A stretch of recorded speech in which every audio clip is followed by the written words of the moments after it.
Welcome back to Yankee Chronicle. I'm your host, Abby Peel. Two local organizations, the Kearsarge Neighborhood Partners and the Kearsarge Regional Ecumenical Ministries, have joined forces to drive a new resource. Let's hear about it. Hi, ladies. Thank you, Abby. We'd like to introduce you to some people this morning that are here from a new program called KARS for Kearsarge. Here we have Terry Bingham from Kearsarge Regional Ecumenical Ministries, and we have Terry Mattson from KNP, Kearsarge Neighborhood Partners. And we'd like to tell you about this new joint effort.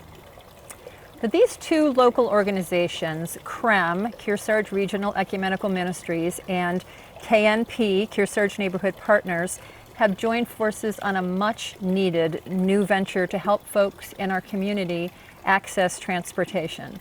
Both organizations are volunteer-based, and both organizations help people in our community find resources to address a variety of needs.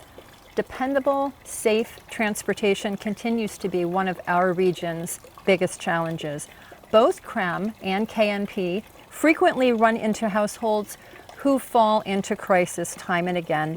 They know that those families would have a much greater chance of success to get solidly back on their feet if families had access to transportation to get to work, to access health care, and to get to social services.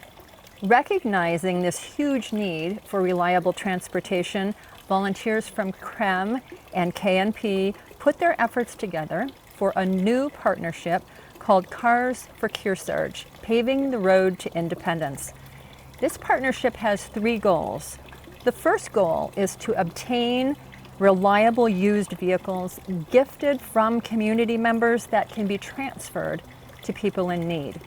The second goal is to help people buy solid, affordable used vehicles either on their own or with help from KARS for Kearsarge. The third thing that we do is help people access dependable repairs on vehicles that they already have so that they can get back on the road.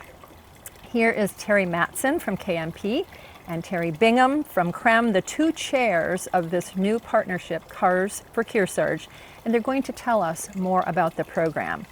Terry Bingham, what are some of the things that make it especially necessary for people in our area to have a dependable vehicle versus someone who lives in, say, a more populated region?